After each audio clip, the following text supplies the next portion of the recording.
Go Loud presents the Talking Bollox podcast. What you waiting for? Put your back in it. Just a little more. Throw your weight in it now. Tell your body you're dead. Walk it hard and long. When you finish that, The hip knocker. go down, go down, go down. Come up, come up. Quick shout out to Manscaped for supporting this podcast. Summer is coming, time for you to prioritise the comfort of your crotch. Manscaped has spent over 2 years designing their new boxer briefs. They're called the Boxers 2.0. The good thing about boxers, Terence, yeah, a nice comfortable pair. They keep all your furniture in the centre of your sitting room, you know what I mean? You don't want that popping out. Any unwanted guests slipping out the sides or anything like that. Point. You need to keep the lads comfortable down there as well. Yeah, I'm having that. They're not just any boxers either. They're tagless and lie flat against the skin so you don't get the chafing. And there's a fly in it for making going to the jacks quick and efficient.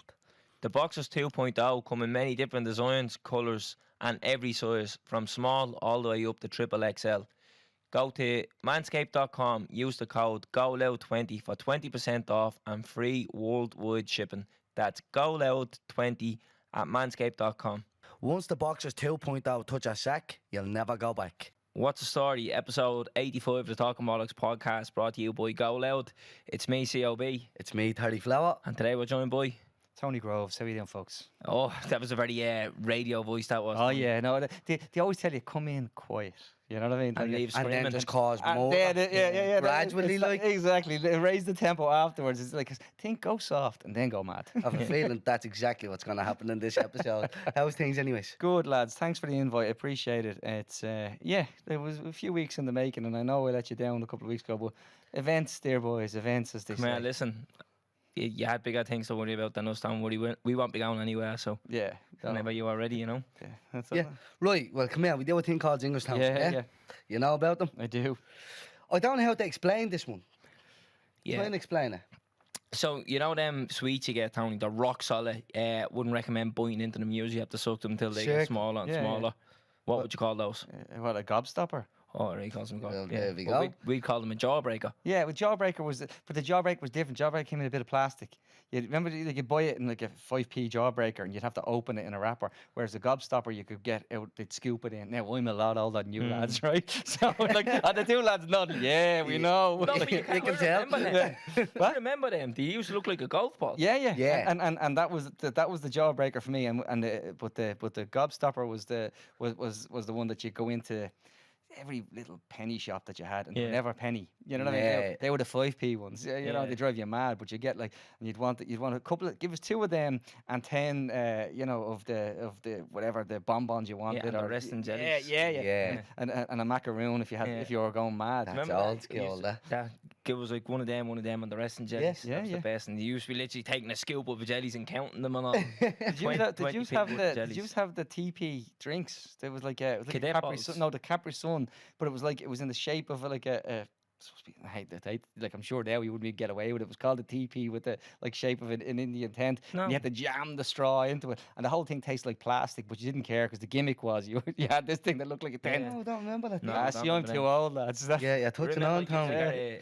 Going very bottle grey. Cadet. You just get the bottle of Cadet, remember? Yeah, the It'd be Cadet. Cream soda, Yeah. cola or orange. Yeah. And they were always 50p. 50p, Yeah, yeah, it's around I everywhere. remember 50p. they were 20p. Well, It was inflation back then. Ever see the price of Freddos now? Yeah. You Ah. caught with a Freddo on your bank statement, you get rejected for a mortgage. Did 100%. you get 6 packs of meanies now? You're gone. Who's this fella think he is? Get him out of here. Literally, right. The result of that singer, boys, yeah, Yeah. is 61 say Jawbreaker, 39% say Gobstopper, yeah? There you go.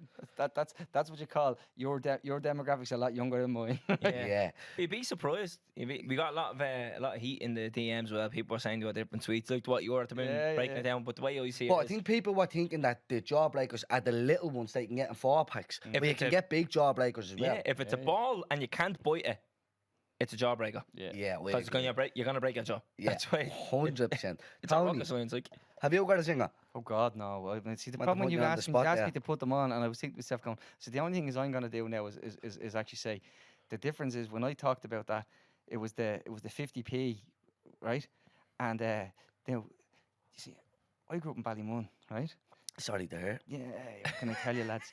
But the beauty of it, the beauty of loving where you were from, is that you used to be able to go through Santry Woods before it's all apartments. And the only thing that we had when you talk about this was there was a shop there, and you could get for 50p 2 packets of Farmer Browns. And now I'm really losing you, because they were Worcester sauce before there was Worcestershire sauce, right? Right. Are they And- crisps? Yeah. Oh man. And every time when you literally said zinger, the only thing I could think of was like, oh, the only thing I used to get great buzz out of was Worcester sauce crisps, and just come back with 5 packets of them. Like, you know what I mean? I had to walk all the way back through Santry Woods, go back over the Ballymun, and that was the only, because that was like, there was literally no apartment there. It was just That's it was Northwood now. Yeah, Northwood. Like it's Yeah. it's just mad. Like the parking, it's lovely and all, but it's just like, so when the lads in the gym in Ballymun left and went to the gym in Northwood, Yeah. and one of the fella goes, "Where's Mickey?" He goes, "Oh no, he emigrated." I said, "He emigrated?" Yeah. "Yeah, he's moved to Northwood." Yeah.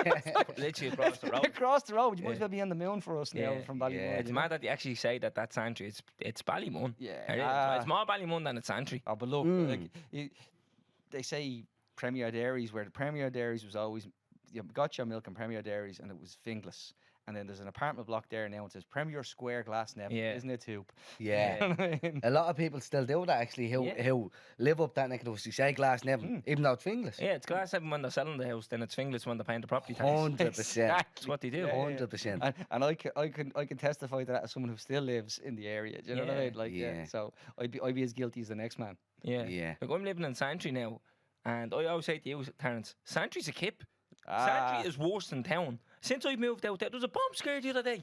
I looked out the window, the robot's there, there's arm and a blade bomb in the middle of the road. Where was that? There's young that's doing wheelies up and down the road on Yeah, scramblers. yeah. You only get that in town on Christmas Day. They used to have, Yeah. but see, you know the land opposite IKEA? Yeah. They used to be able to, I don't know, get in trouble for this, but I used to like the idea that they could go there with the scrambler bikes and have and everybody looked the other way. Yeah, because Do it's you know what I like mean? a designated area. Just let them look Yeah. the other way. The police didn't have to annoy them, and they could just do that. And then when they cut down on that and then it did all that, it meant more dangers for me and you and On all the the rest road, of it. they And took to the it drive me road, mad, yeah. like, 'cause I'd be out, I run in Talca Valley Park in Finglas. I love that park. But the odd time I go through when it's like, that fella just came over that ridge and I'm coming by. Yeah. If he goes the wrong way, It's hitting you, yeah. yeah, you know. So I used to love that, like, where there was a kind of like an amnesty area, you know, like let them have the fields up there and no one will bother them. And now it drives. And so so there's a little bit of thing in me thinks that actually the gentrification fucked it up. Yeah. You know. But I don't know, but whatever's going on out in Santry, like, is it trouble just following me or what? Like, I moved out there and at the start it was like, it's very quiet, miss town. And now I'm out there and I'm like, I'm going into town to get a break. Yeah. It's constantly just sirens and more are kicking off out there. Yeah. But have you got a singer for this week? Have you? I've won that from last week. Remember, like, that was a good one, holiday. Right. Do you remember what it was? No. Yeah. So, do you prefer ice creams or ice pops? That's a good one. Tony, where you going with that one? At the moment in this weather, it's ice pops, lads. Ice pops all day. You think so? Yeah, tango twister, brunch, loop-de-loops, rockets. What else? Clippos. These are really showing off. Though I go into Aldi and get the cheap knockoff That's the version. rockets. Ah. The rockets are the ones you Yeah, get off they do the same job. They all do Yeah. the same thing. Their knockoff Wibbly Wobbly Wonder is a godsend. Like, Yeah. it's like- Yeah. it's just like, I'll have that now, you know? Yeah. No, I go ice pops with that. Yeah, but like, what good ice creams is that? Magnum. Does that count as ice cream, yeah? Yeah, that's It an ice would, cream, I'd isn't say it? ice cream, but you're also talking about tubs of stuff. And Yeah. who Ben wants and Jerry's. think Now, I I'm was not big thinking into it. Ben yeah, and but Jerry's. who wants a tub of that in this weather? You'd rather just... Yeah, a mint feast. We had this before. Remember at the Ben and Jerry's, the point of it, Terence, once the lid comes off that, it doesn't go back on it. Yeah, I still never sat down and just had a Ben and Jerry's. But remember I did it in your gaff one day? Yeah, and the thing was I polished. just bought a point of Ben and Jerry's in the shop one day and...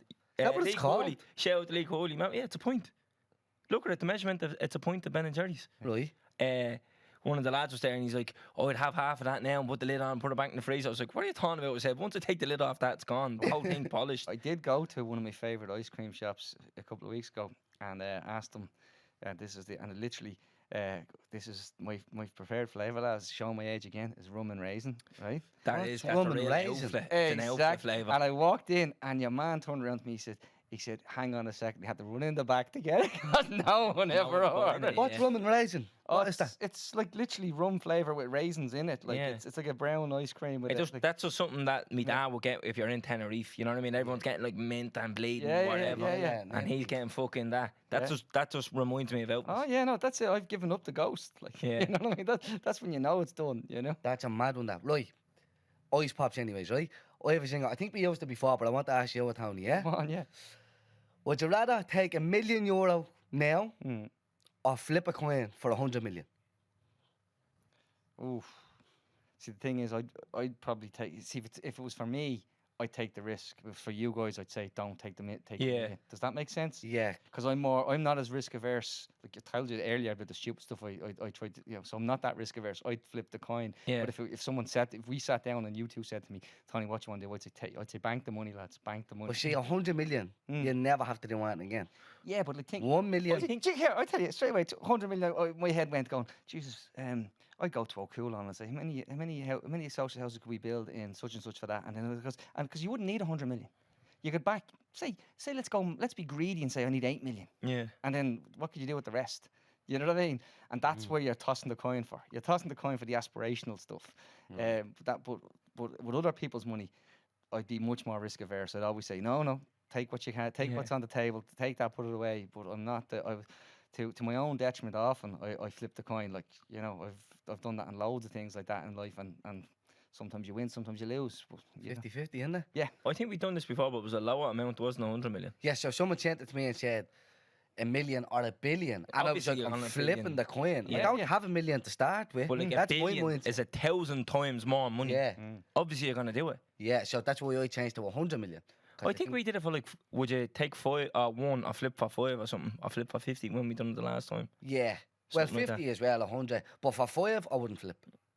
You take the 5. No, if it was 1 million, I'd 5, flip yeah. a coin for 5, I'm taking the 1. Yeah, But of if it's 1 course, it's million, not worth the risk. I Yeah, flip the coin for 50 or 100, yeah, I'm flipping. yeah. You have to. Look, I don't have the million. No, but But I if someone know. puts a cash in front of me, then I'm sort of looking at it going, oh, Bollox, something like that over there.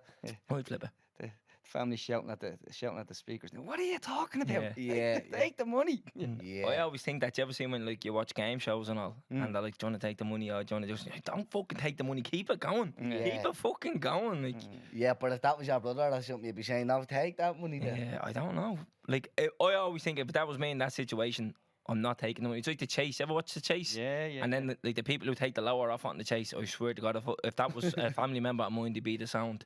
Taking the lower up was disgusting. You see Did you ever watch it? No. So like, what they do at the start, you give them a minute to answer. Look, as I know many what it questions. is, yeah, but... They give them a minute, and you have to answer as many questions as possible. And for every question, you get $1,000. Yeah.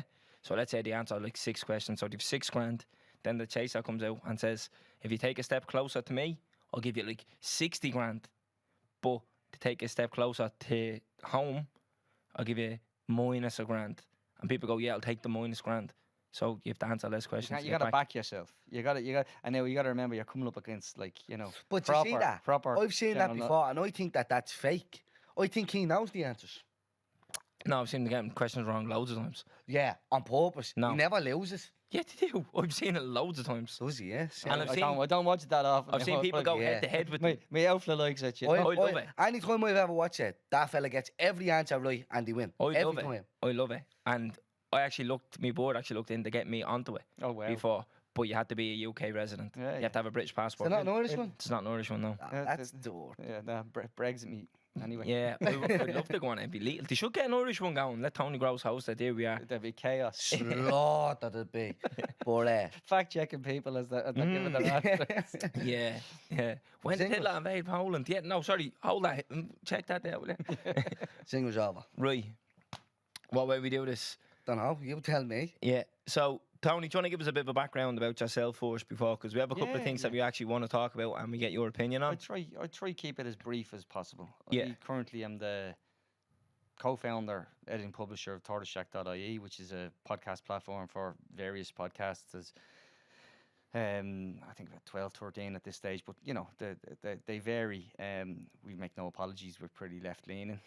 We even if we said left-leaning, it's definitely a values-based thing. Yeah. You know what I mean? It's when people come on board, it's basically, what do you want? What are you interested in? What's your vision? And actually, do the values fit? Because the values have to matter.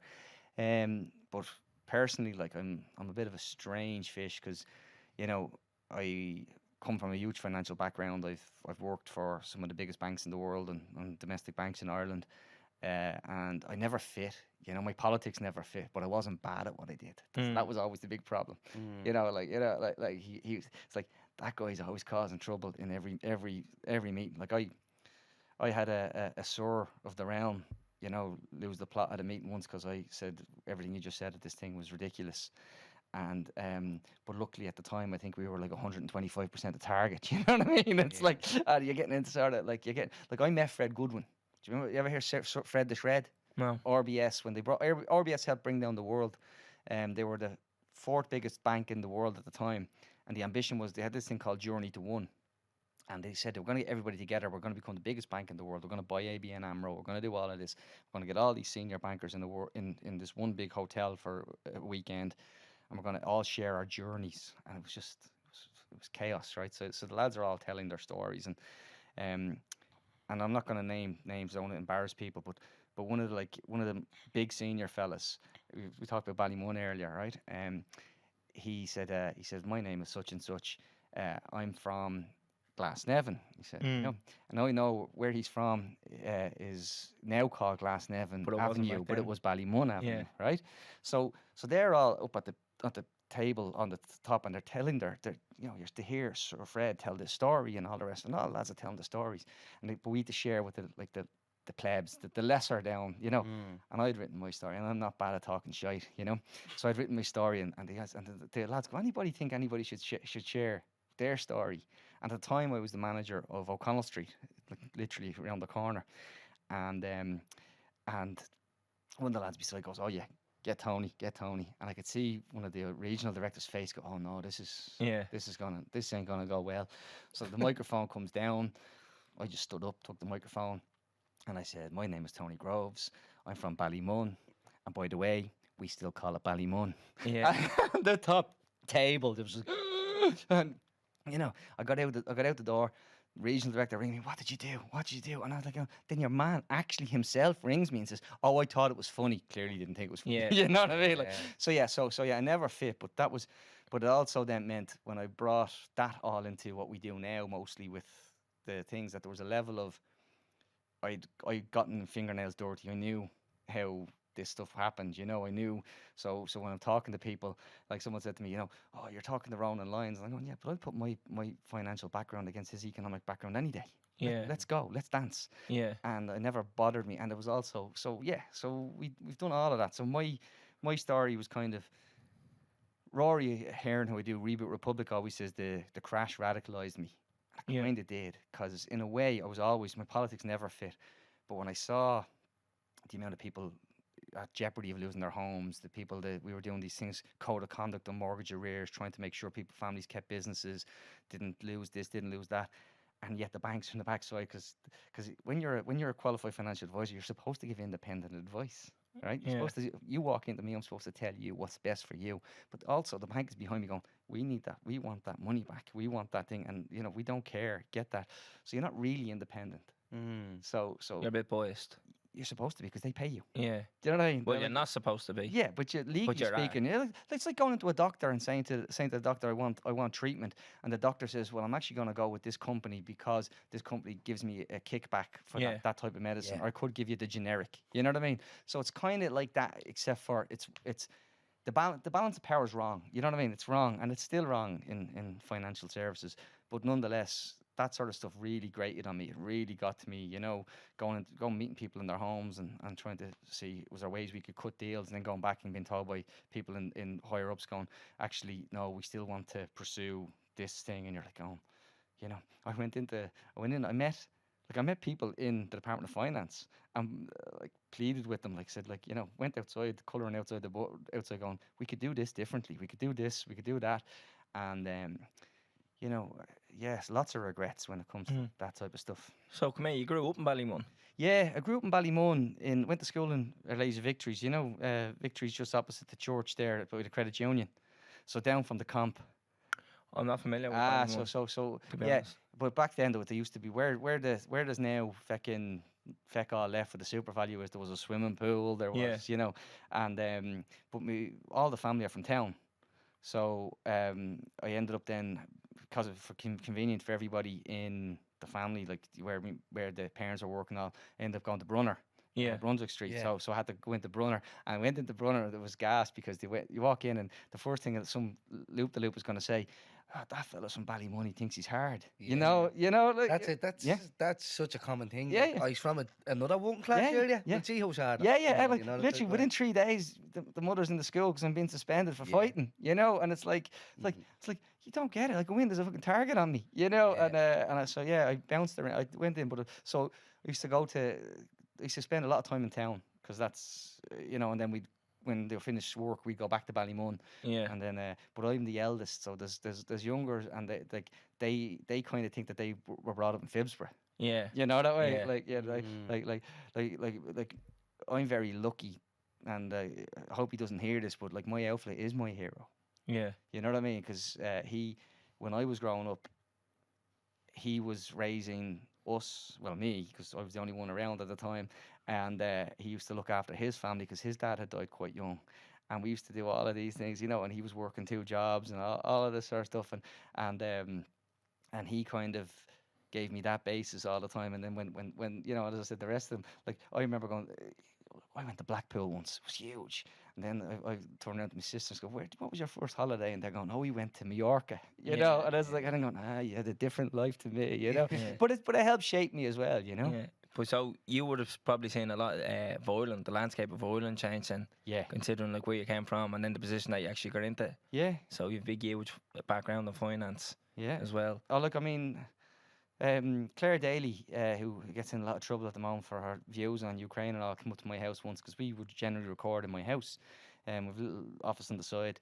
And she just, first thing she does, she walks in, comes to the kitchen, says, "Would you like a tea or coffee?" And she just goes, "This isn't a socialist's house." You know, like, you're doing far too well for yourself to be any sort of real lefty. Like, and I was like, going for. So would it have been because you grew up in that kind of background and what you witnessed, that is that where you think you got your politics identity from? I always had a sense of what that something wasn't right. Do you know what I mean? That something didn't make sense here. That you could have like we could all. I did economics as well in college and I did an arts degree, you know yourself. Yeah. So I was doing that. So you didn't know what you wanted to do? No, I hadn't a clue, and I ended up and I felt and I thought I was going to go into pharmacy because I was working in pharmacies and then doing pharmaceutical studies in Closhdeed and Finglas and all this sort of stuff. So I was like really like trying to do all this sort of stuff and then working part time in Doyle's and you know all of these and then so it was always working, always doing all of these things, and then I just kind of felt that this social contract thing is a load of bollocks. Like friends of mine who I knew are as good as anybody I knew who were in the bank, but never had any of these opportunities. You know, friends of mine, when they got on the ladder, they had to move out to Kells, Beyond, and all the rest of it. They didn't get these opportunities. They were working. And it's worse for your generation because you can't even do that. Like, you know what I mean? You had to, at that time, you could probably be working as a courier, and if the other half was working on something else, you could probably still get a mortgage. You know, now that's out of reach of most people. But I was like going, where are all my friends out in all the satellites around? You know what I mean? And like, I remember when they built Applewood and Swords, and everybody was going out there, and I'm going, Jesus, are we really paying that amount of money to live above and above? And no offense to people in Applewood, I have friends in Applewood, but I just thought the money we were charging even then was just astronomical. So all of that kind of really, I'd seen it obviously in the flats. I remember my first bike. I swear to you lads, cycling on my first bike, getting the stabilizers off. You think you're the man. So stabilizers off. There was a old folks home down the end, row of houses, row of flats. You know, I said, there's a nice strip to cycle on. Fella walks up to me, pushes me off the bike, puts the bike under his arm and walks into the flats with it. That was the end of my new bike, you know what I mean? and I remember it fondly now, but I'm sure I was a little boss at the time, really, like, you know. So yeah, it happened with my brother years ago. We got a bike years ago. We had no money, so a bike to us was like that was fucking a big deal. My brother gave it a shot to one of the lads. And he come back with it about 20 minutes later. My brother was at me and saying, "Where's he going with the fucking bike?" So he come back with it about 20 minutes later. My brother gets on the thing, cycling down, goes over a ramp. The crossbar come off it, the whole thing, and the back wheel come off. I don't know what he done with the bike. He must have loosened all the screws and Oh, the bollocks. God. One of the older lads come back, went over a ramp over the handlebars. The whole bike fell apart. 2 seconds, not a tooth left that he got. But that's what happens when you give your bike to someone from the flat, taking the bollocks. Yeah, well, there's been worse than that. I remember lads stop. giving lanes of cars, and the cars coming back, and then the guards calling up saying that car was was involved going in. wrong. Yeah. No shock there. Yeah. That's why you never give anyone a shot your bike. Never. Where you going on it? Yeah. Oh, right. I mean, man said not allowed to give anyone a shot. Imagine them on the little electric bikes now. Stop.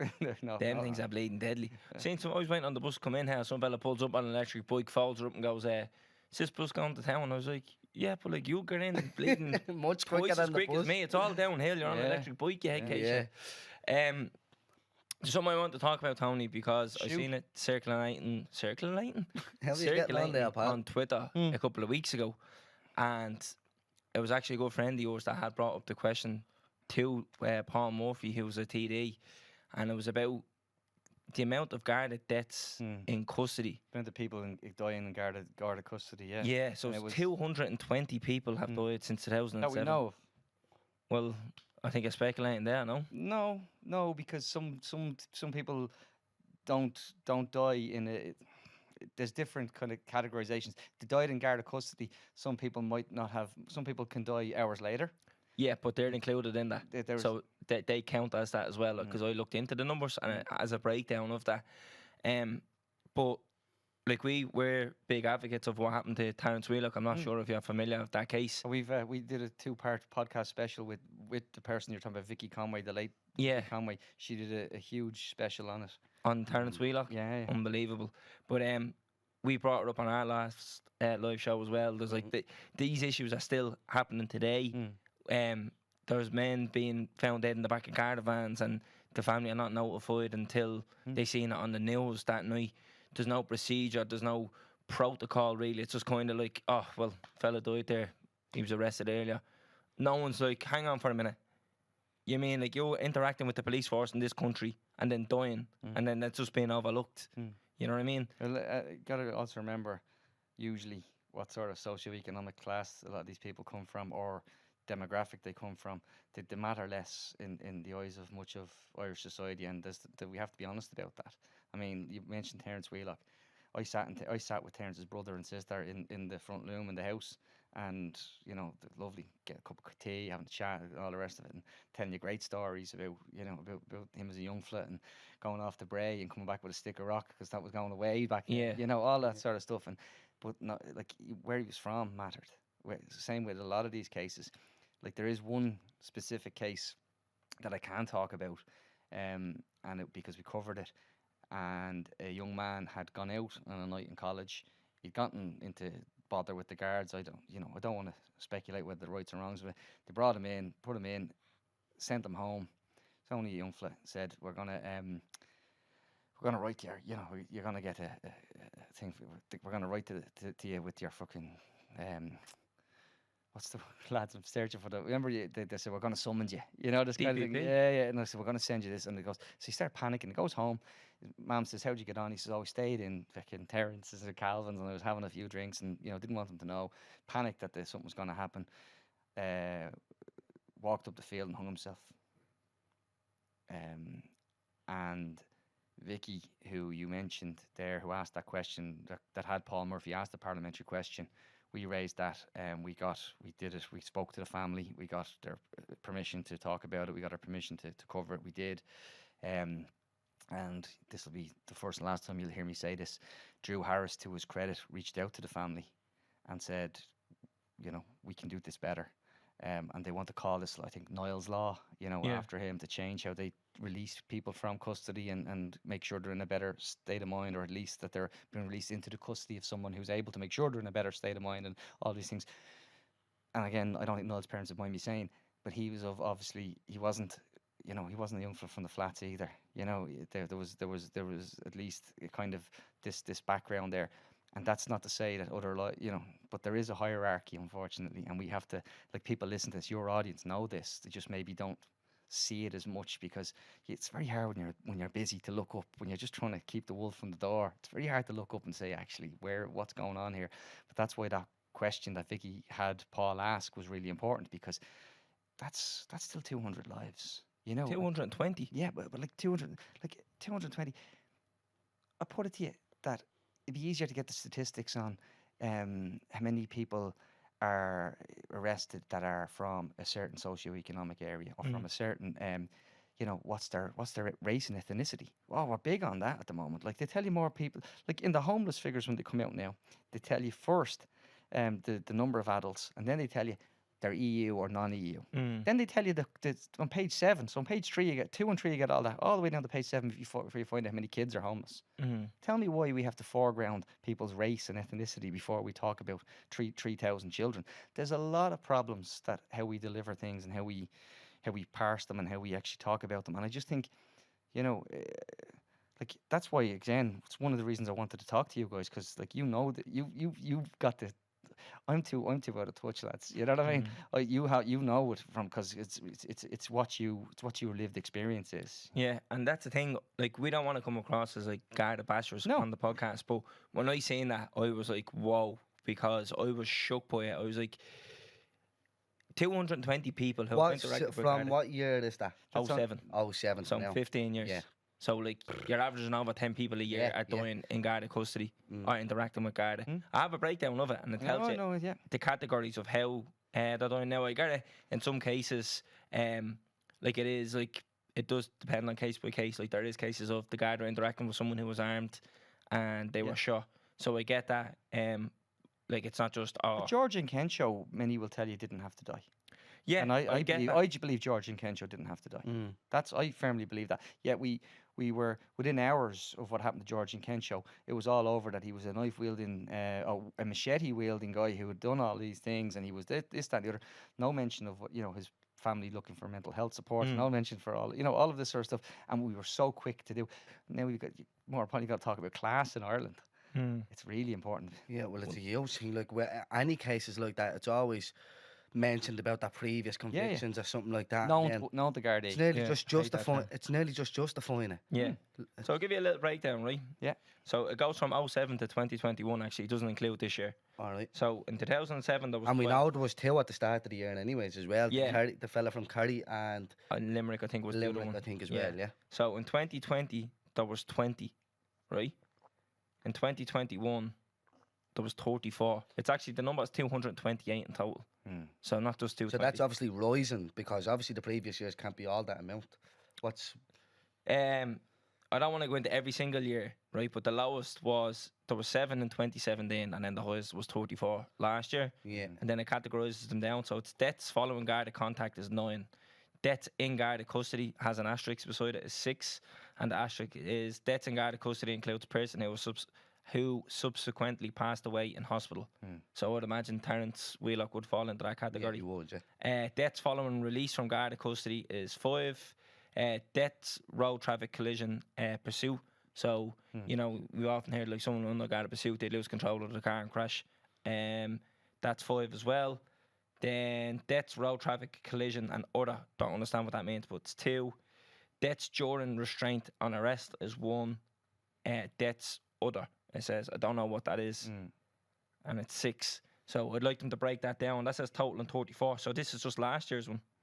That's staggering, isn't it? Yeah, so this is just last year alone. That's there? Yeah, total 34. That's just last year. And like, I mean, and again, when no one, like, the guards have a hard job. Of course they do.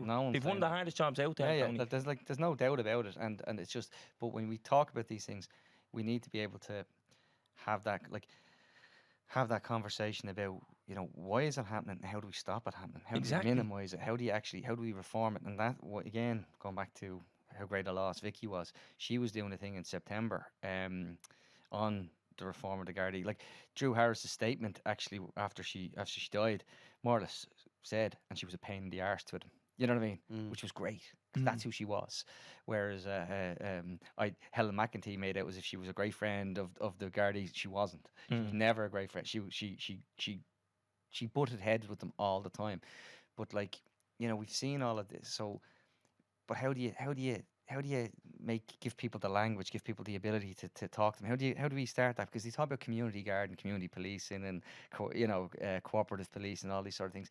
A lot of it goes out the window after after the brochure. You know what I mean? Like, it starts with a brochure and then it comes down to lads. Like, there are people around from Griffith Avenue down who never are in fear of the Gardaí. There are people from the top of Ballymun Road up who don't want to see the Gardaí. You know, like, why is that? Definitely, these areas, they're over policed but underfunded. Yeah. I think the Garda themselves need more training. So the second you step into Templemore, they need more training with psychology.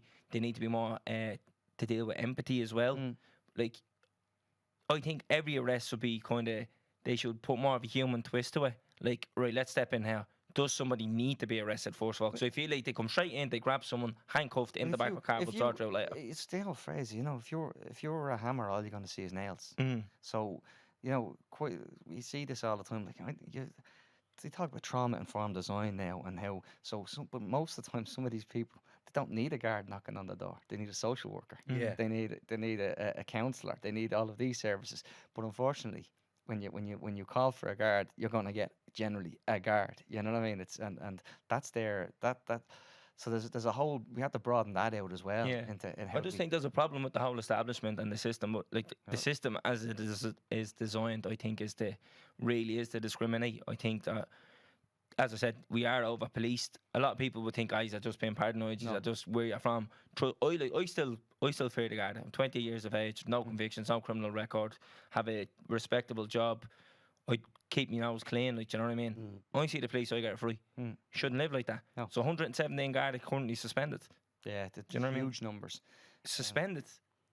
For what? 110, isn't it? 17. The other. It's 110 suspended. 17 are suspended for sexual assault and 17 are suspended for general assault. And Mr. Moody allegedly allowed to resign rather than being sacked. That's another one. So he was kind of let him jump before we push him. Yeah, you know what I mean. So the whole thing, it just stinks of corruption. I mean, the whole organisation. If you guys did something in here today and you said something chopped, good luck. That'd be the gone. End. First thing in the morning. And it's the same. It's like, there's someone suspended since 2014.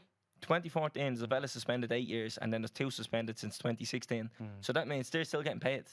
They're currently members of Garda Síochána who are just not serving. The whole thing just reeks. It's abuse of power. The whole organisation needs to be really looked into from top to bottom. GSOC itself, I have no confidence in GSOC at all. We need an independent commission who handles every Garda claim. I could tell you a funny one about GSOC. So one that was really interesting to me. One of the things that they said they put forward, the police and authority meets, they all talk about what the issues are. They meet people in communities, and said one of the issues people have with GSOC is obviously the name for a start, right? Right? It shouldn't be. If you're going to be an independent thing, you should be seen to be external from. Exactly. Do you know? Like, whose bright idea was that to name it at the start with? Yeah, but that's what it is, though. It's yeah. Garda Síochána. But that's but it was the first thing pushed back by the police authority from Drew Harris down saying, no, we're not changing it. It was literally you're not getting this simple thing, a simple request to say let's actually have a rebranding so the public don't think we're all in step together, and they were told no. And I remember because I was talking to Vicky about it, and she was like, "Oh, didn't even get a win on that. Like, you know what I mean? Like a rename, like, you know, like I didn't actually change policy. I asked you to rebrand. Yeah, didn't even get that win. Yeah, but it's a stupid. Yeah.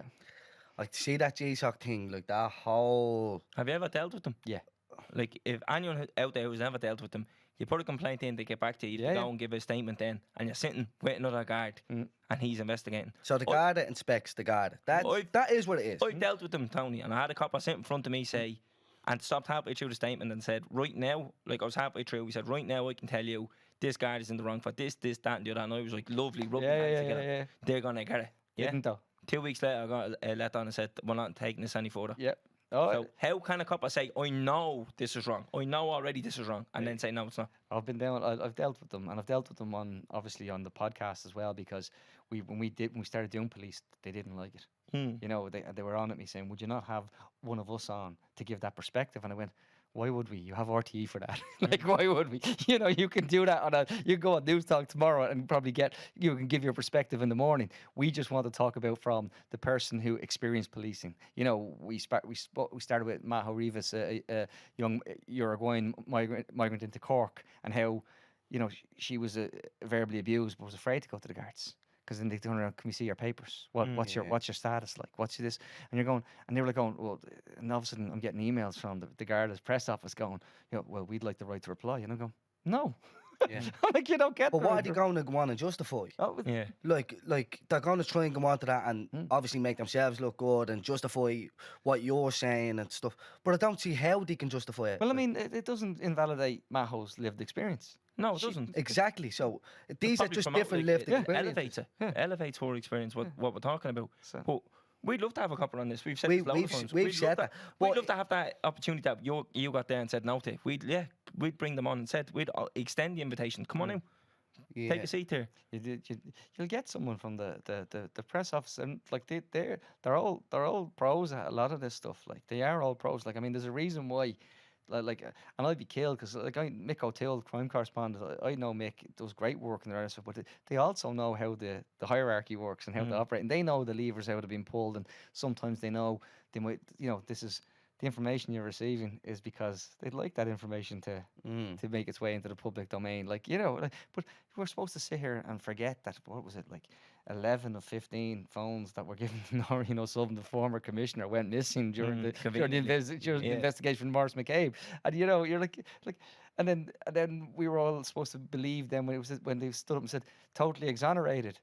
No, you weren't. Yeah, exactly. like you weren't. But we just.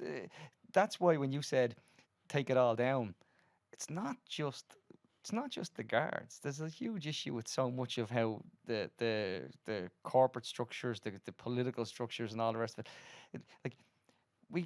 I don't usually like R words. Like R words mean, you know, going backwards, recover, return, Regress. Yes, and I like, so because there's this huge thing, you know, we're coming out of the pandemic, we need to return back to the good old days. And I'm going, a lot of people didn't have any fucking good old days, pals. Yeah. You know, we need to actually do better.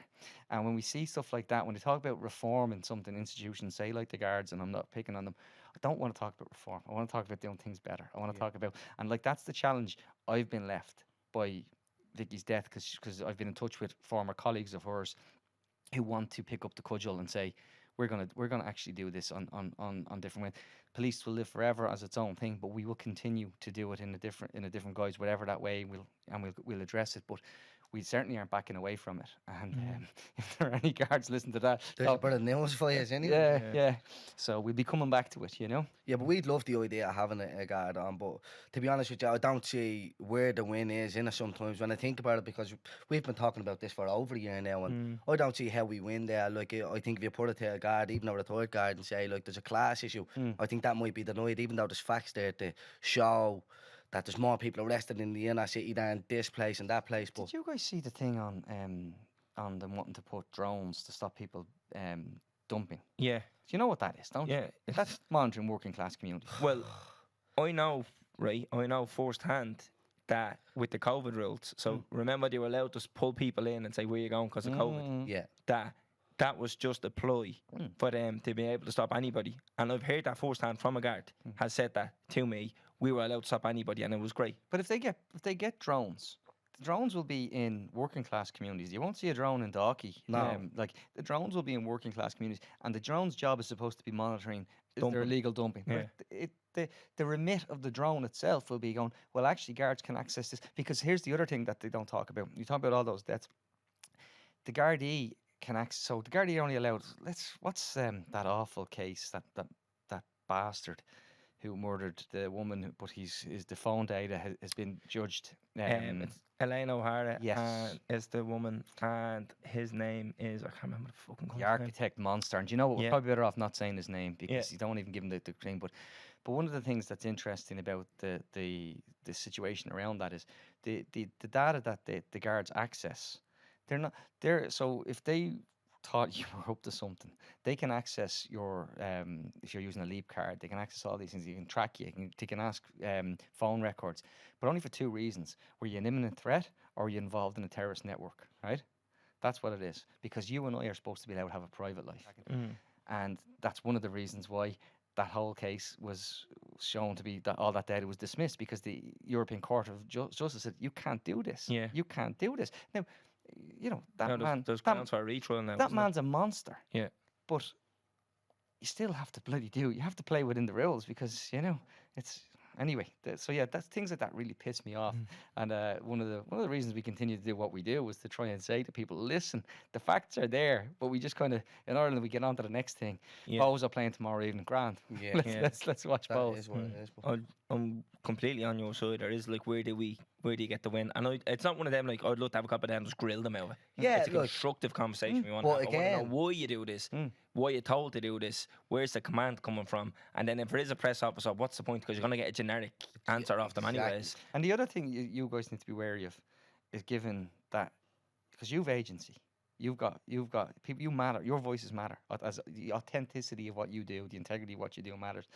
And then if you're seen to be standing too close to people in these sort of things, you can almost make it it's a difficult one to walk. You know, I remember getting dogs abuse the first time we had someone from Fine Gael on the podcast. Like, dogs abuse. And like, I just thought to myself, going, lads, I have to talk to people. Yeah. Like, you think are you trying to say in terms of the people who listen, sort of looking and going, oh, they're talking to a copper? yeah, but no, not even that they're talking to a copper. It's the whole kind of thing of going, does other people's lived experience of a policeman might be really bad. Yeah. Like, they may have had it, and then they go, oh, lads, don't invalidate me. You know what I mean? And don't. Yeah, and don't try and play it with them. Yeah, State exactly. the fact yeah, and say how it yeah. is. Because like, I see it too often where, you know, too many like lads who are people, like, we have to have conversations. We have to keep talking, but we also can. It's all right to actually, what I like to say, it's all right to have conflict with a small c. It's all good. You don't have to be shouting at each other. Like, I remember the first time we interviewed Dara O'Brien. He was then Fianna Fáil's spokesperson for housing before he was Minister for Housing. We had to be separated in the room. We had to go outside and all the rest, and we had to reset and do it again. Now, I could probably text Dara now and say, listen, if you're in the area, come on, we grab a coffee. And he probably would grab a coffee, you know, but we still would be baiting into when you were within 15 minutes. But I wouldn't want people thinking that you know, I'm all of a sudden saying, actually, I approve of his housing policies. I wouldn't want that. Yeah, You know what I I mean? think the people with us as well sort of understand and know what we're getting at when we're associating with certain people or anything like that. I think the people know what's going down, like. But even in terms of just talking about the Garda here, like, that goes down now as Garda bashing. And like, we've been getting, well, I don't know as much of you, but I've been getting like a really hard time off the Garda the last couple of months. Like, it doesn't bother me though, but it's like very childish Well, stuff. I think it was your turn because I got it the months previous. to Yeah, that. and I remember we talked about it. I was saying I haven't been nicked in however long, and I haven't had any interactions. And it was like from then it switched. Yeah. You were at the bit getting into it, but it's and then now it's like. And like, again, I want to stress, and you guys will agree with me, it's an awful job. It's a hard job. Of course there is, and that's why I think they need more training. And it's an essential, like, whether you believe, you know, there's groups in Ireland that are much smaller than they are in the US, you know, and how we kind of do carceral justice and how we kind of try to move beyond that sort of model. But we're nowhere near that. No. So right now we need to. This is the model, and I don't like the idea of reform. I just want to think the idea of improving, fixing. Yeah. I just think, you know, I hate the idea. As I said, don't like them R words. you know. Yeah, the whole thing, the only reason why we talk about this is to try and get progression, to try and bleed and move on from these things, but it goes down as, like, the Garda don't want to take constructive criticism off two youngsters from the flats. Yeah. Do you get me? And there is Garda listening, and we've had some very good interactions with them, but the bad interactions we're having, they're obviously listening going, who's these two little fools think they are, trying to tell us how They're to on do the our back job. foot. They're on the back They're foot, on the you know what I back mean? They're like, foot. what do you mean we're not Instead doing the of- right job? Of course you're not doing the right job. Yeah, instead of listening and going, two youngsters who are from a working class area, an area of poverty, whatever you want to call it, are from these areas who have lived these experiences, getting these hard times, instead of listening to it and sort of going, right, mate, I don't know, like, Why do they feel that way? yeah, You know what I mean? like, it doesn't. It's not a thing. I remember saying it last year on the podcast. It's not a thing of like hating the Garda to hate them, to be killed, to be one of the boys. We hate the Garda. It's not one of them things. It's one of them things where you're literally just talking about a lived experience and trying to understand why do we get treated that way. But even before the podcast, but now it's a bit worse as well. But even before the podcast, you'd be walking down the road, you get pulled in, they're trying to stop putting and your search heads you. above the parapet, lads. But but that's what it is. So You be get it, me? but- Huh? So be it. Here Oh, we I are. know. Listen, but trust Yeah. me, look, I get solicitors' letters now on every fucking fortnight at this stage. Yeah. Do you know what I mean? Like, it's just. Well, listen, like, it comes with it. Like, and as you said, it doesn't bother us. Definitely doesn't bother me. Like, they're trying to be smart, they're trying to do things that bother me. Like, I don't give them a reaction, anyways. But I'm saying, like, it actually doesn't bother me. What, I can't come onto a platform now and talk about certain things because I'm afraid now in case a copper wants to pull up and say something. Yeah. Fuck him. But Like, shouldn't it? This is what I'm saying. Like you can still live in that fear if you see someone in uniform. Do you know what I mean? well, I do. My heart definitely. Like, I'm not saying live do you know? fair, Do but you ever it see skips a that beat. there's a? You should get what's his name? He works in James's. He's a PhD, but he did this thing about, and this is gonna scare you. So that stress and anxiety and all the rest of it, it actually can reduce your life expectancy. Because you're living in a heightened state of anxiety and the telomere in your cells. You know what I mean? You can get stressed and all. Fucking, I'll you know what, lads? I'll send you the message because the man is great, but he's only a young fella. And do you know the crew up in James that work with the people on the streets and all the rest of it? They'll tell you this guy's a genius. You know what I mean? Yeah. He's just brilliant when it comes to understanding how what those impacts that coming up hard have, because we have these fancy things. We say ACEs, adverse childhood experiences, you know. And he's going, well, actually your cells are getting fucked. You know, you see a Garda car and you start to stress, even if you don't want to stress. Your heart is doing something, and that's not great for you. You know, all of these things, and we need to start actually being able to turn that around and say, how do we move beyond this?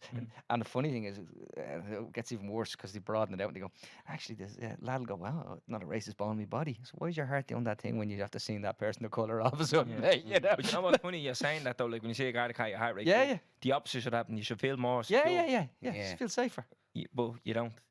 You know, and it's weird because I say this to you all the time. I'm 28 years of age. I shouldn't live in fear of seeing another grown man because a grown man, you have an altercation. Yeah, you have an altercation. I'm not saying I'm an animal or a batter animal or whatever, but if a fella in a uniform stops me and puts his hand on me and says you're not going anywhere, I actually can't go. I'm not allowed to leave, and he can legally arrest me. Now, nothing might come of it. There'll be no case. There'll be no like further prosecution or whatever. But I'll still be handcuffed, put in the car. It's that put in the car. unnecessary hassle. Yeah, so I'm still detained. Yeah. Like that time I got arrested for being outside me 5k. I was 500 metres from my gaff. I was put into a cell, handcuffed, put into a car and brought into a cell. And then I'm like, there's nothing I can do about this. Like, absolutely nothing I can do about this. Powerless, yeah. Which is ridiculous. You know what I mean?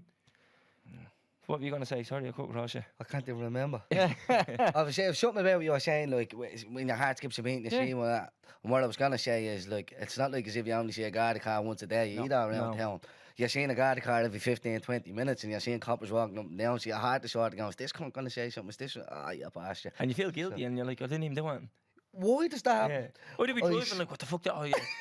Checking the mirror. Just look straight. Hold the Make sure you have tax, insurance, and date, lads. Oh, that's it. I'm making sure everything is in order. I won't leave the gap Yeah. unless everything is You in won't order. get caught slipping. Like. No, that's it. Well, you can't give them a reason. Yeah. You know what I mean? I've often get caught and then you do a drugs test and all, and they're like, I was like, oh, don't do drugs, car, don't even drink. And they're like, right. And then you're sitting there for 8 minutes waiting on the results, and then you come back and be like, oh, no, it's actually came back negative. And I was like, yeah, of course it is. I told you that, but you didn't believe me. Here we are. I don't want to get hung up on that too much. You mentioned Dara O'Brien and housing and his policies. You went viral there a couple of months ago, Tony, because you Because you caused murder, that's killings. why.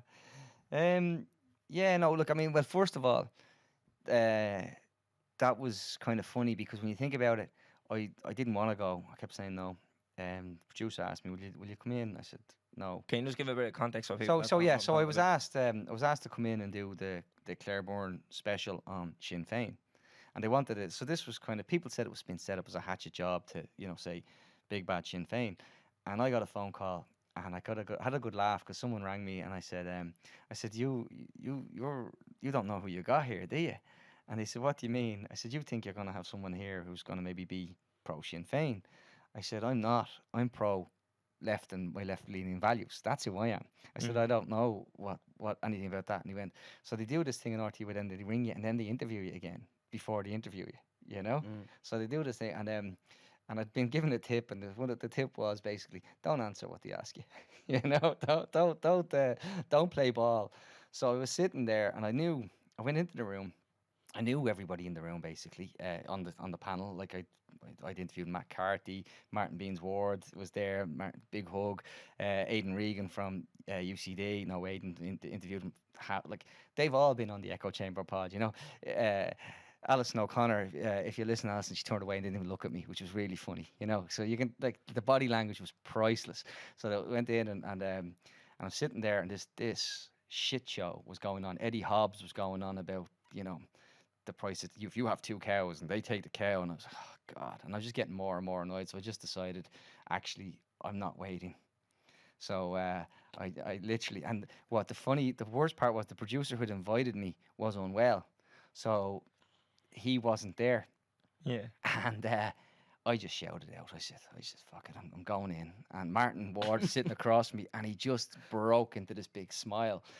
And they didn't, like, because they were supposed to put up on the ticker tape Tony Groves, Tortoise Shack.ie. Yeah. They didn't even have my name because I wasn't. Didn't know, I yeah. was supposed to wait until Claire goes, Tony, you know, this kind of thing. And I just said, fuck it, I'm going. So, like, famously, Claire goes, Tony, it is Tony, isn't it? Like, after about a minute, after I'd gone, boom, boom, boom. And I thought to myself, 20 seconds each. And I know this sounds really horrible, but when you're in that sort of mentality, I know it's against. Don't like the militaristic language. It's like headshot, headshot, headshot. Hit them all. Yeah. Just get them as quickly as you can, because you're only going to get one run at it.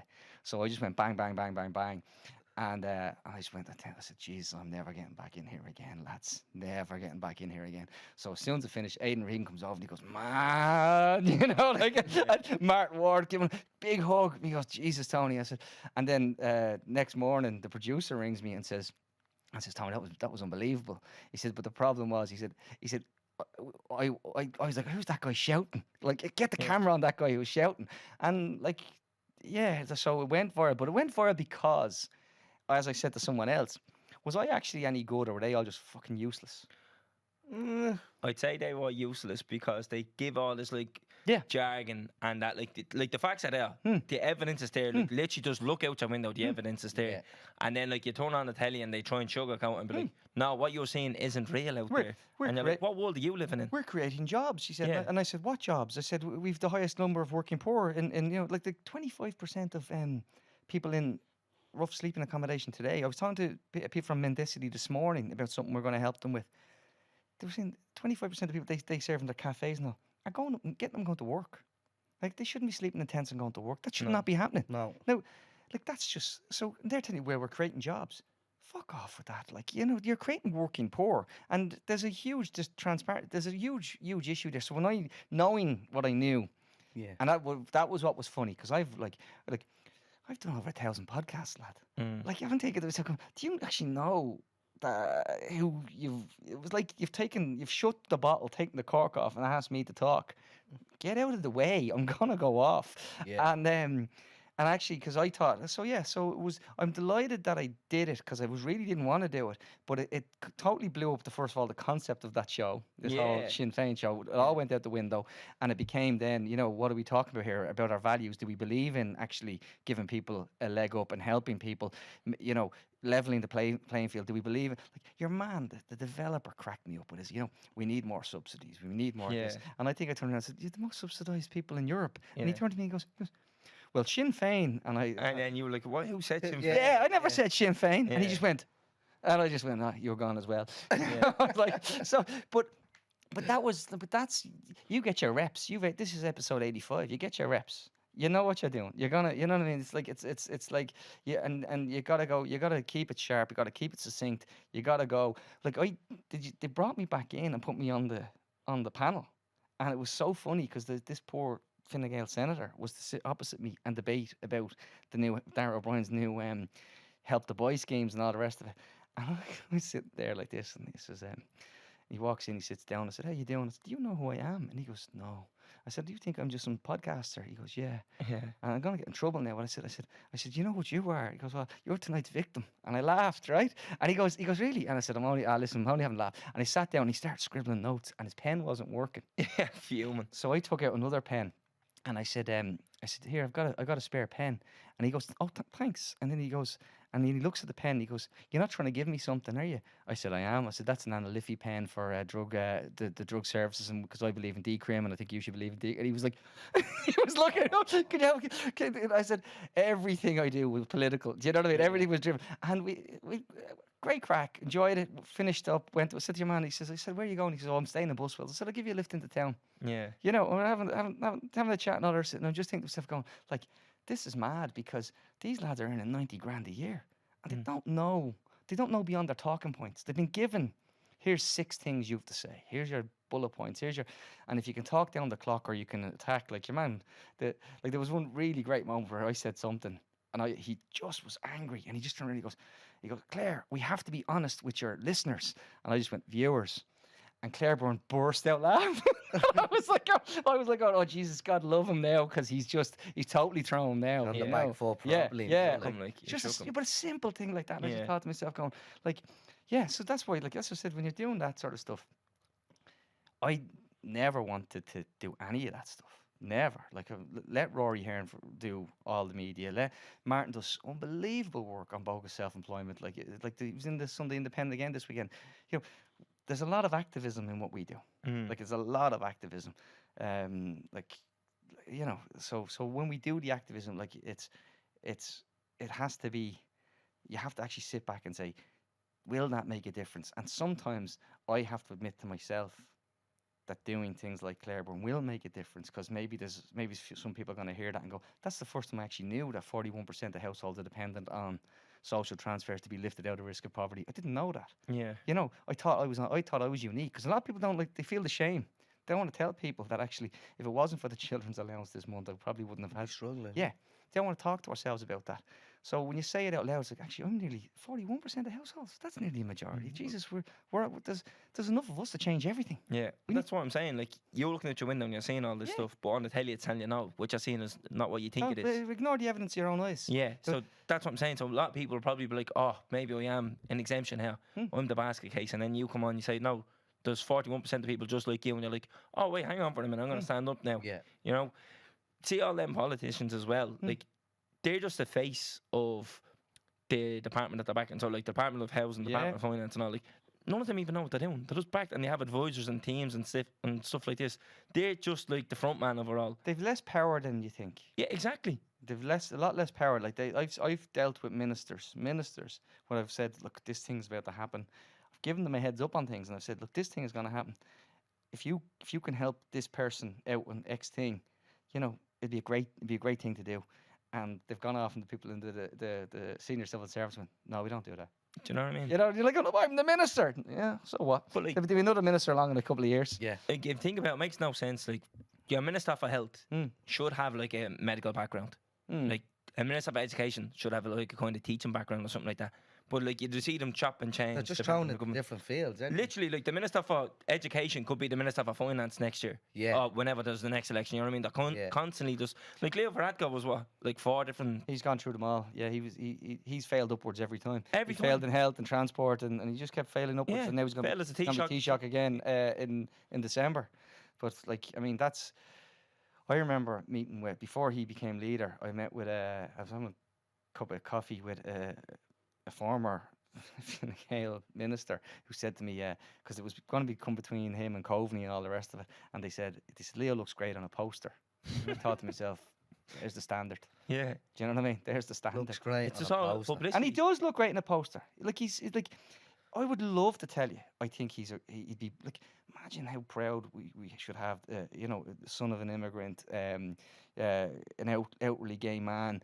You know, all this, we should be so proud. But he launched his campaign on welfare cheat us all. Yeah. No, sorry. No, you don't get a pass. No, fuck off with that classist I'm shit. a building in Ireland that rewards people for who Get up in there in the morning. Yeah. Fuck, you're on about me. The carers are up all hours of the night. Yeah. Do you know what I Do you know mean? what I mean? Like stop. That's not the real world, though. No, Like, you Just do- live in the you- real world. you do- None of them do. But really, though, that's out of touch. Yeah. That sort of thing. That's It's elitist. so out of touch that you're like, how could you say that and think that was all right to say? Well, you only have to look at some of the things they've I mean, they've said so many things that over the last number of years where it shows how out of touch. Like a really simple one was this last week, I think it was. Yeah, Leo Varadkar went on tonight, Virgin Media, and it sounds like I'm picking on him, but I'm not. But it's so relevant because it's so recent. And he said, I won't ever apologise for standing up for working people, right? And everybody, there's the Fine Gael clipped it, put it was a soundbite and all the rest of it. And I went, the EU directive said we want a living wage and collective bargaining in EU countries. There was 5 or 6 countries that held out on that and said, no, we're not interested in introducing the living wage just yet, and we don't want collective bargaining because God help workers if they could organise. Yeah. Leo Varadkar signed the letter. Yeah. And I'm going, if he'd said that in front of me, I would have said, well, how come you didn't, how come you signed that letter? But he gets to say that and no one challenges. And it's on, I got the soundbite and out into the world. And it just, and people go, why do you get so angry sometimes, Tony? I go, that's why I get so angry. Because of a gobshite sitting in a little room at the size of a house in fucking 4 kilometres up there knows that. You should know it. Who's been paid to know it. You know what I mean? It drives me mad. And did you see there was a tweet by Pascal Donoghue last week or the week before? I bumped into somebody in the refrigerator in Tesco. It's great to see like a smart person from my constituency. And yeah, so well informed. So well, you want the wind up. So basically you're saying, I thought you were all stupid cunts, but you're not. You just vote for me. Well, you want to be a stupid cunt to be voting for him. Yeah, he's you want to be, we can't have an emergency budget, but we'll throw money around till October. Fuck off.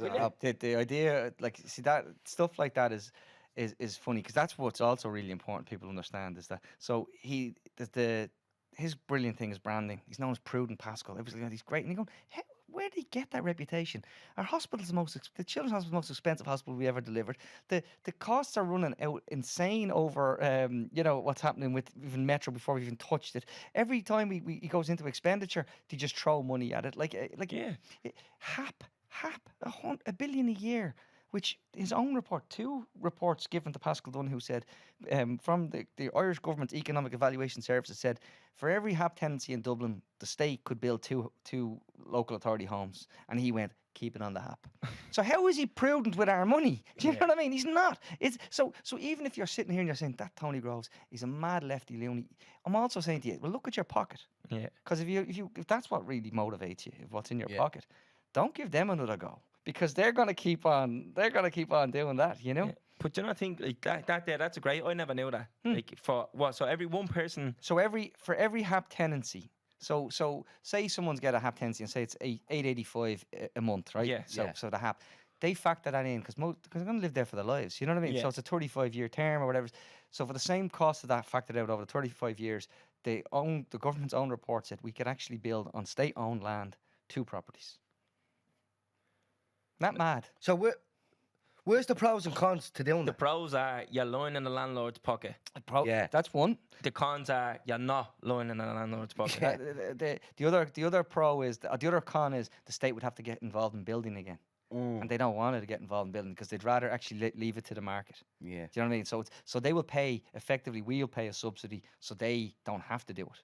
Like, cause this is decades of the state saying actually the private market look after everything, and now we see, now we see it's like now we see what's happening with gas prices where they're still making record profits. I think the crowd who owns my apartment that I'm paying through the nose for is in Canada. Yeah, oh yeah, do you know what I mean? And not paying and maybe paying taxes in Luxembourg. Maybe, maybe paying taxes. And like the homeless numbers are going up, housing is going down, and all they we couldn't build during COVID or whatever. Well, like, we're out of COVID. They haven't built since 2011. Yeah, what are you talking about? Like, no. And this, do you know what really annoyed me? That whole concept of we can't build houses overnight. Yeah. But we'll find 500 buildings that will retrofit to make us look good in the EU to accept more refugees. Yeah. And we should never play one part of we should never play refugees against homeless people. No, but I think that's what I'm saying. It's all a dog whistle. Why, when you get the homeless report, are they referencing how many of these people are non-EU citizens? Because they want to put you in your head that actually the problem might be that they're not from here. Yeah, they're not from here. And you're going, well, have you ever been into a hospital here? If it wasn't for them, we wouldn't have fucking standing hospitals, pricks. You know what I mean? Yeah. I was thinking of on the way in today. I was going past a hotel, and it's a hotel that has got a lot of refugees in it. And I was thinking, like, that's like that about 3 years. Yeah. Like, what? Surely, if you have someone say, like, I'm going to take you in, should you not have a long-term solution? Like, we're going to take them in for 6 months, and then we're going to house them here. Yeah, that's the plan. It's supposed to be transition out. Yeah. What's the long-term plan? 3 years they're living in a hotel room where you're thrown out at a certain time, and these people are not allowed to work. and the kids might be in school or whatever. So you're just left wandering the streets until you're out back in then at a certain time. And you also have a curfew as well at night then. Yeah, and you have to be back in then. Yeah. So like, Kids what's missing development goals, can't walk, can't do homework, can't have friends, missing out all this, and we wonder why. Then they'll go, oh, by the way, in 10 years, did you know there's a mental health issue with a lot of these kids who are now 17, 18? They go, no way, really? But this is the thing with the hotels, though, right? So they're using the hotels because they can't accommodate everybody. And I get it. For a short-term fix, it's great. It makes sense. Yeah. They're ready-made houses, basically. Short-term. Long-term, though, what you're doing, you're literally paying off a hotel for a year, guaranteed business. 67.5 grand, I think the last estimate I said, was to keep a family for a year in emergency accommodation. So that's hotel / these One pubs. family, do you say? One family. So that's basically one room then, Yeah. because they'll throw 5 people into one room. Well, no, it's generally, maybe say it's, and this is the other thing where they stigmatise it. They'll say to you, oh, it's a single mother with her 2 children. Because they love this, because the one thing we do in this country really good is for generations is, Jesus, did you know women need to be penalised for having sex? Yeah. They can't imagine, like, how dare they, you know? And like we've seen it, we can talk about mother and baby homes, but the new hubs, that's where we put them. We put women and children into homeless hubs, and we say, but isn't it grand? We've a playroom now and a ball pool and a plasma screen, and you're wondering why. And that's 67.5 grand a year per family unit. So of course the hotel owner is going to say, yeah, no problem, give me that guaranteed income. Huge money. Guaranteed income. What should they do? Yeah. And the places are in bits. The one out in CUS was people sleeping on the floor on a mattress. Yeah. Someone went in and exposed that. The next day it was gone. They don't know what they done with the people now, because obviously they had them there, said got the space. We've spoken to people in direct provision, and we've had to use voice distorters because they're terrified that if they were identified, they'd be moved. Say they were out in, the one at the top of, the top of Ballymun, just the back of the airport there. The metro? The direct provision site. Oh, yeah, sorry. Yeah. So I don't want to be saying names, but I've been in there, and then they go, if I say boo, Tony, they're going to say to me, you're going to Galway somewhere in the morning. My kids are in school here or whatever. Yeah. Or I've just gotten, because a lot of them are trying to reunite with family. You know what I mean? Like there's also, so they've been split up and all, so it's terrifying. Like, and that stuff happens, and we just shrug our shoulders. I mean, we just go, but it's possible to care about everybody. And it's possible to do right by everybody. We should, but I mean, there's no long-term solution for them. No. So how's that long-term solution for us when they were seen as the emergency? Like, these people need help, get them now. Well, if they're not even going to help them, how are they going to help us? And they're all just lining pockets of their mates. So that hap thing to me screams, let's not build a house. Because my mate, I know a fella who'll happily take a tenant in. Boom, we'll do that. I know another fella who owns a hotel. He'll happily take a load of refugees in. Boom. Yeah. I know a fella who's a property developer. He'll happily build a load of... He'll build houses build for to you. rent. Yeah. Not even, like... Not build to sale, build to rent. See, that build to rent wrecks me head. Because I moved in the apartment, someone's like, how much is this going to be? I was like, I don't know. I'll never know. They'll never let me know. I'll always just rent it. Yeah, and then we're just establishing a generation of people. Like, what happens when I'm 65? No, that's the whole. Like, what am I going to do? That's the entire basis of the build to rent model. And I was talking to economist. I don't know if you know, he's the Russian-Irish economist. Used to be always on with Vincent Brown, Konstantin Gurdjieff, and he's now living in Denver. And we were talking about it, saying it's gas because the market has started to tank in the States. So mortgages have started. The mortgage applications are down for like 6 months, 4 months running. Asking prices have fallen, right? So the market's wobbling, yet rents continue to go up because big companies like the Canadian company you're referring to and all the rest of it, they want their yields. They want a guaranteed 4%. And I have a video that I've posted on my social media several times because I was on the call, like, as I said, financial background, and it was the funniest and most chilling thing you've seen. We were coming out of pandemic. There was a load of lads from these vulture funds and REITs and all the rest of it, and one of the big stockbrokers was hosting it, and the guest of honour was Leo Varadkar. And they said, have you got a message for the... And Leo Varadkar's message was, stick with us. And I always showed up. Do you remember the time Leo Varadkar told it that's to stick with us? And like, I'd say they go spare, but it's just like, it drives me insane that like, he literally looked at on this Zoom call with all these guys, and I'd say they're bulling. Like if I ever want to apply for any of these things again, I'll have to change it, use a different name. Like, you know what I mean? But I used to get invited to all of these things, Yeah. And but yeah, I remember seeing him going, stick with us, and I go, oh, I'm keeping that. Yeah. But like all this stuff is so blatant, it's right in front of your face. You know what I mean? Like, just if people actually said, you know what, I'm not having this anymore, and they got out and changed it, they could, Tony. Yeah, and that's where we need to talk solutions, because people in your generation, you know the phrase you say, what is it? I don't care about politics. If you don't care about politics, politics gives a damn about you. And what they mean by that, they're going to take advantage of you. 100%. So you need people who are listening to this to actually say, well, actually, we're gonna actually look at our options. We're going to talk about how we organise. Maybe join CATU, you know, the tenants union. Maybe, you know, throw them a couple of quid, get organised there. Definitely say we don't actually want any more build to rent in our area. You know, we don't want, we're against that. And then you turn around and you say, well, actually, what's happening with all the derelict houses? What are we doing with all the vacant houses? Like, we've 67,000 of them. You don't even have a proper register on dereliction. Do you remember the North Great George Street when the lads showed up, the heavies and the guards? Yeah. In the van from Manchester. I was in there, right? We recorded a podcast inside. So myself and Rory, like, in we go with the things, and it was just like I'm looking around going, I'm gonna get fired, and no one's gonna give me a job ever as soon as I get out of here, because there'll be pictures of, you know. But anyway, like, that building's still sitting vacant.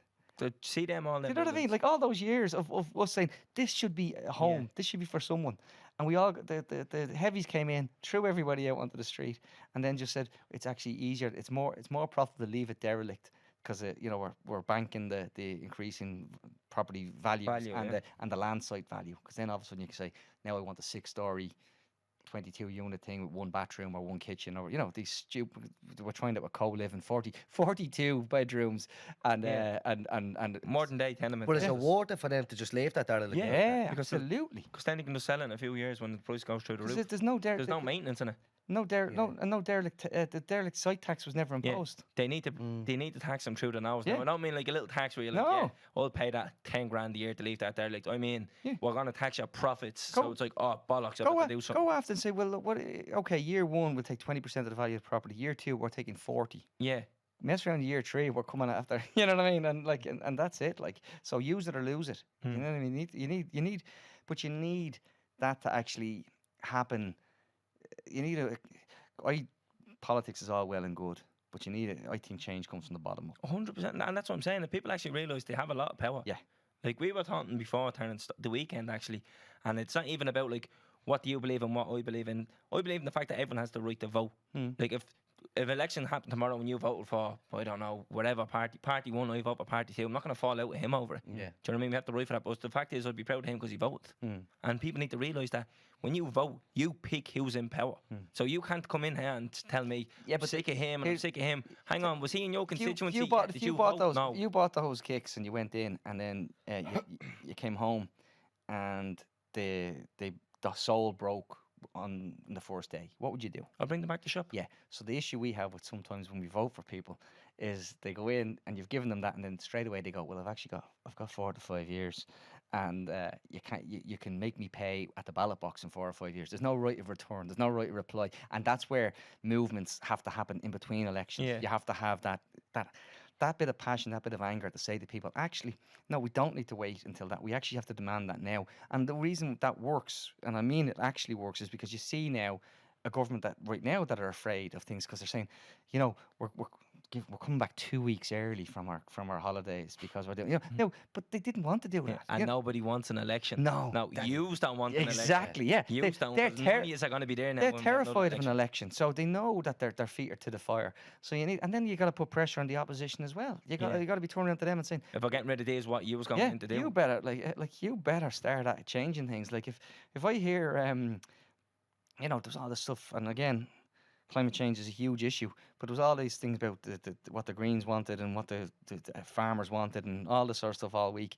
And I spoke to Darren O'Rourke, Sinn Féin's spokesperson for climate action. And I know Darren, I think he's a competent, capable guy. Don't know what he'll be like if he gets in and if he came to the Minister for Environment. But he was comfortable enough to say, Sinn Féin don't really have a position on this at the moment. I said, well, if you really want to be a party of change, you need to actually... Yeah, it's not that convincing. Yeah, it needs to start now. Yeah. You don't get to say, actually, because, you know, they were using the policy of never interrupt your enemy while they're making a mistake. They were letting them do the infighting. But I'm sorry, if you want people to actually believe in you, you need to have an opinion on this. You need to have a view, and you need to say what we would change it to. And they didn't want to, you know. So there's, maybe I'm just old and cynical. That's, you know. Do you ever think about getting into politics yourself, Tony? No. Why? Because I think actually, I'm an agitator. I'm a change. I'm much more of a, like, I see some good effective independents, but I wouldn't be one of them if I went and looked to be an independent. And I would definitely not join a party. Yeah. I wouldn't join a party. So I'm happy enough to be an agitator and A bit of an anarchist. There's a streak of nihilism in me, all right. Yeah, you know what I mean. And that's not like I actually believe we can change things. I believe in that we can have better. I really do. I wouldn't keep going if you didn't. Like, getting out of bed is an act of anarchism some mornings. You know what I mean? Like, you just gotta get up and get on with it.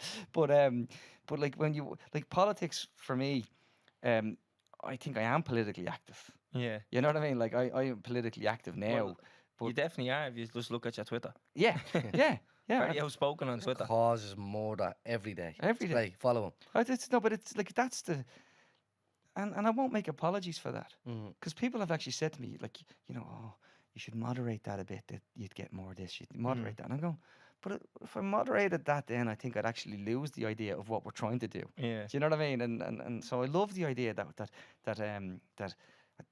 when I sit down, I leave here now, as I said to you earlier, and I'll text someone and I'll say, this is happening now.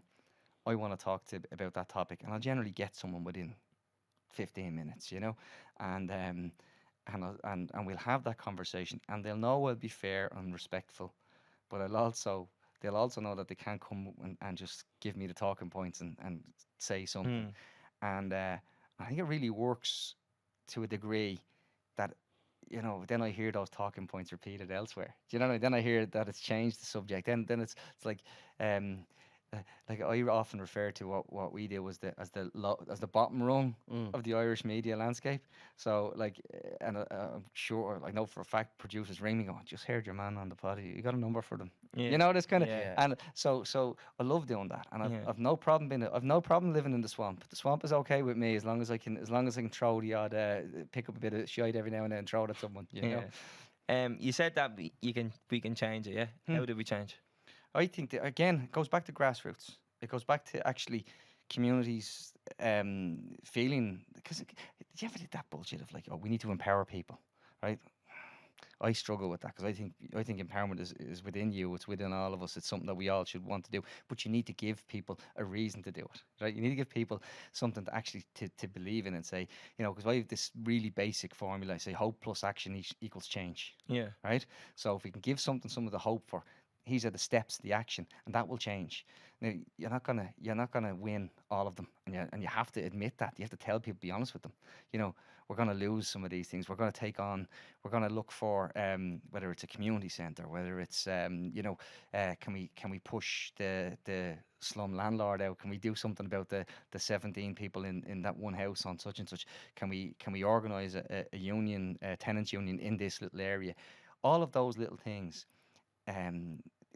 Little wins absolutely change everything, because it ripples up. It doesn't come top down. The change doesn't come top down. They only change when they're afraid that they're going to be found out.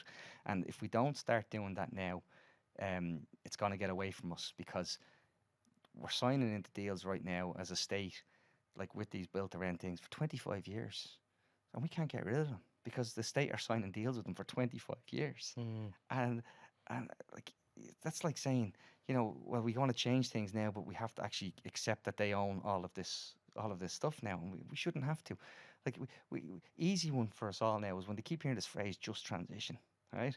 So they said that the farmers now, and again, there's a lot of hard-working, working-class farmers, and there's beef barons. There's a big difference, you know what I mean?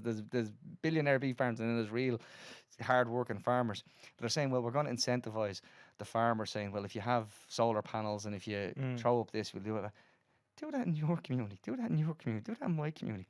They can't just have it for one aspect, because if they incentivized it all for us, we'd all jump on board with climate action, wouldn't we? But the problem is now, you get the bus down Ballymun Road to Griffith Avenue.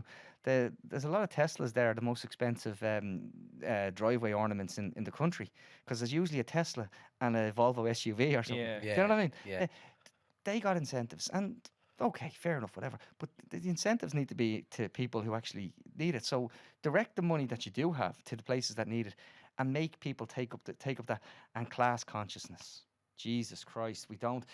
Class is a dirty word in a lot of places in Ireland. Like, I mean, Leo Varadkar did say, I don't recognise that. You know what I mean? When Lynn Moran put it to him about issues of class, he said, I don't understand what you mean by that. Class consciousness. I often say there's a former Fine Gael TD who said, you know, who went on about being from achieving because he got out of Ballymun, and I remember saying to him, I achieved because I'm from Ballymun, dickhead, you know, and we don't like one another, but nonetheless, the point goes that there's this kind of stigma about that we can't talk about class, and we can't actually show the intersectionality of it. I hate to use all these big words, but how it interrupts with like educational attainment, then, and because all that comes down then is how, if you can't achieve education, you're going to do well, you're going to do Employment then, yeah. and then we also set terrible standards, like Emmett Kirwan is always one of my favourite examples, because Emmett, you'll go watch the TV tonight and you'll be listening to an ad and you'll go, I think that's Emmett. And you go, I think that's Emmett. And he changes his voice and he digitises it because he has a working class Tala accent, and sometimes he changes his voice. And he'll tell you, because that's how they want the flat Emmett.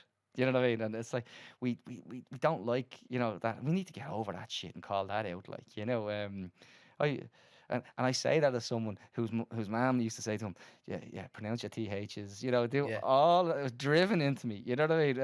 And that was the way. But we've such issues, and it's not just Dublin, it's Cork, it's Galway, it's Limerick.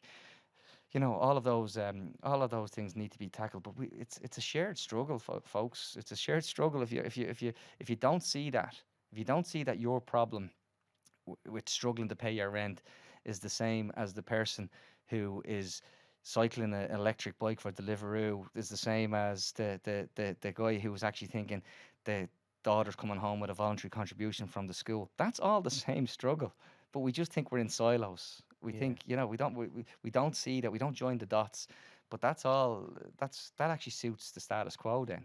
You know, because then who's going to change it if we can't all say, actually, I can share some of your burden, you share some of mine, and we can make it better for all. A class consciousness is a big one. Like, but even see, when we talk about class issues on this podcast, I feel like we're nearly just. I think people think we're playing the victim because they can't see what we're talking about, and they think, they're from a working class background, they're talking, and it's just, I don't know, it's a weird topic. I hate talking about class issues on the podcast, even though we do it very frequently, because I always feel like there's someone out there saying, or they think they had a bad I'm from here and this, that and the other. Yeah, but see, that's the myth of the self-made man. That's the lad who says, you know, I started where he started and I have 2 businesses or whatever it is. Fair play to you, lad. Do you know what I mean? Like, and actually, you might have, if we broaden it out, maybe he got a hands up somewhere. Maybe he got something happened, or a stroke of luck. I had a stroke of luck when I walked into one of the banks where a fella took a shine to me when I literally did. They used to have this thing where you'd call someone, you know. So in one of the banks, the manager was agent, the system manager was sub-agent, and some of the things were real old school. And they say, good morning, agent. And there was a fella, and again, I think he walked by, and I said, story, Baz. And he went, my office. And he went in, he laughed his arse off, and it gave me a kind of a clear pathway, you know what I mean? And stroke of luck, you know what I mean? I could have got battered. I could have been told, look, listen, you're being transferred to somewhere else or whatever it was. But these were the kind of things. But those lads who say, that are judging you, they're not judging you. They're projecting their own, like their own ability of who they think they are. Yeah. And they're not, like, you shouldn't be, like, there's no shame in we gotta break that first of all. Like, like, no fucking shame. I don't like it for a different reason. I don't like the fact that we're identifying it. Like, I'm working class, you're middle class, you're upper class. Can we not just be someone from Dublin? Or can we not just be bleeding wherever? People talking about, wouldn't that be great if coffee or something? But that, I'd love that if the idea was then that when you're going home, that you are actually not paying more than 30% of your income in rent, right? And yet you probably are, because this is what they want. This is where it is. Whereas my generation, we got mortgages and we pulled the ladder up after us, right? So that's a class issue. Like, we pulled the ladder up. We went, actually, we're all right, and we've left a decade behind us of detritus, and we're going. So there's a huge problem between sort of 35 and 45 in this country that has to wake up to what we did. You know, teachers doing the same work for different pay. You know, all of these kind of things. We did all that. That's class as well. That's class. That's they could have me and you could have been brought up in the same street, but I have, you know, 15 years on you or whatever it is. So just by dint of time, I'm actually up the ladder, not because I had any more talent than you or any more ability than you or anything like that. And that's class as well. So there's no failing in that. And I agree with you that we should be able to talk.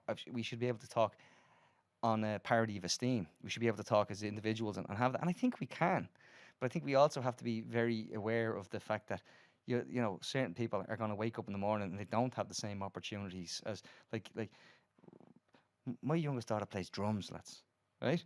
I wouldn't be able to hold a drumstick growing up. You know, I wouldn't have had a clue. She plays drums. That's sort of social climbing, right? You know what I mean? That's what that is. Yeah. But I have to be able to see that and say, you know. Do you know, I actually made a joke about that. I got a coffee machine, and I was like, the neck of me, am I joking? Yeah. I'm from the flats, one way down with a coffee machine. But like, then I was like, do you know what, fuck it, like, I worked for it. Yeah. This is me working my way up. Yeah. That's why I don't like looking at it and being like, don't say, you know, you shouldn't have that. Well, why shouldn't I? No, one gave it to me, I didn't rob it. I fucking worked and I got it. And that's why I wouldn't like to see someone who has like a posh accent and then sit there and think like, look at this posh prick, because he could be looking at me saying, look at this fucking scumbag. I don't want that. It is definitely vice versa. There's no point in trying to say that class only, like that middle and upper only look down on the working class. The working class have a real issue with and middle that's and what upper I'm trying as to, well. I'm trying to call that out. I know an awful lot of people who was like, oh, that posh cunt. Like, they won't even say, they won't talk to each other, but you'll see someone dressed, and you know they're from a middle or upper class area, right? But there's no harm in that. And I know people who would just go, look at that posh wanker. Oh, snobby cunt. They're like, why though? He didn't do harm. He's probably the soundest bloke in the world. Yeah, but see, the difference is, on the flip side though, you know, that lad who comes from the middle class background, probably isn't even aware of that, because he doesn't have to be. He doesn't have the fear when the guard drives by. He doesn't have those anxieties. So, but what he does have is the ability to actually, like, God forgive me, I'm going to say something positive. Another politician, but Aon Reardon tells a story all the time about, you know, he's from a fairly decent background, but his eyes were only open to the issues when he was teaching in inner city Dublin. But this is what I mean. You need to realise that you come from a privileged position, and to identify that, oh, there is a problem here. And I get that, and that's brilliant. That's social awareness, and you're like, people from this area will experience this. I won't. Doesn't mean it's not an issue. And I get that, but don't look at someone and be like, he's a posh cunt, and then try and get annoyed when he says, well, you're like a scumbag. Yeah. You know what I mean? Let's just do away with that and still identify issues, still call out things and be like... The only thing I'd argue back with both of you is that the power imbalance is wrong, because when you then go to the commentariat and you open the newspaper, the lads who are writing the pieces are the lads who are from that ABC. So that, yeah, but my point is that I'm sort of saying, like, it's hard then if you're the lad who is going, who doesn't have the education. And where do I see? Where am I represented? Where do I? Because that's why, again, back to your voices are important like that, because it has to be actually authentic, integrity, and that has to be true. Because if you have it the other way, it becomes this business of don't talk at me. You know what I mean? And you mightn't even want to talk at you. You might want to actually say to you, you know, have a conversation with you about fucking the football or something. But your man's already come in with this preconceived notion. Like, I get it. I've gotten given a lot of grief because, you know, there is that pushback from members of the commentary where they call it reverse snobbery. You know what I mean? You just begrudge me because I have something. And I'm going, well, it's not that I begrudge that. It's actually, I begrudge your inability to be empathetic, right? You don't look at... people using the, like, you know, talking about people of addiction issues, and they straight away you know, he's a junkie. I shouldn't even say that word now, you know what I mean? But they say all, and they say that around dinner tables in well-to-do areas, and that's it, because that means that they can say, actually, that's their failing. There's a moral failing there. And that's not to speak for everybody in these areas like this, but what I'm saying to you is, the power imbalance is completely different. How many of our politicians are private school educated? A lot, I'd say. How many of our politicians are landlords? Yeah. I mean, it's like 44% of Fine Gael, 38% of Fianna Fáil. Do you know what I mean? That's before we even touch about the Healy Rays and the Lowrys and all. They're all they're not representative. Like all of that should look like us. Like, you know what I mean? Definitely, like the Limerick ones and stuff like that. But even I know what you're saying about like the journalists who are writing the articles in the papers and all. They're always going to be from that class. But I definitely think if we can break the whole stigma of being from a certain class, like you have inherited money or you have this, and we sort of are underfunded. If we could all come together, that person from the middle or upper class background could write about the underfunding and the disadvantaged areas, there's a and we brilliant could all help each other. There's a do you know Rita Fagan? She's out in Dolphin House. So Rita is one of the OGs when the drugs epidemic was bad and working in that community, and so we have a cohort, a lot of them working here, who operate in the Leinster House bubble. So Leinster House, they trade off rumours of what's happening. You know, he said this, she said that. And Vincent Brown was out one night, and Rita was there. Rita was sitting like up here behind me, and we were chatting away. And Vincent said, "You know what's wrong with all these fucking political correspondents? They live in the Leinster House bubble." He said they should spend 3 weeks in Leinster House and a week in Dolphin House, right? And we have got a need for that. We absolutely need people to actually to see, as you said, not ignore the evidence of their own eyes. Don't accept what's been given as a press release. Don't accept what they're reading, and then actually go and stand in these areas where, like, as it's been said too often to me, it's easier to get Coke at the moment in Ballymun than it is a cup of coffee.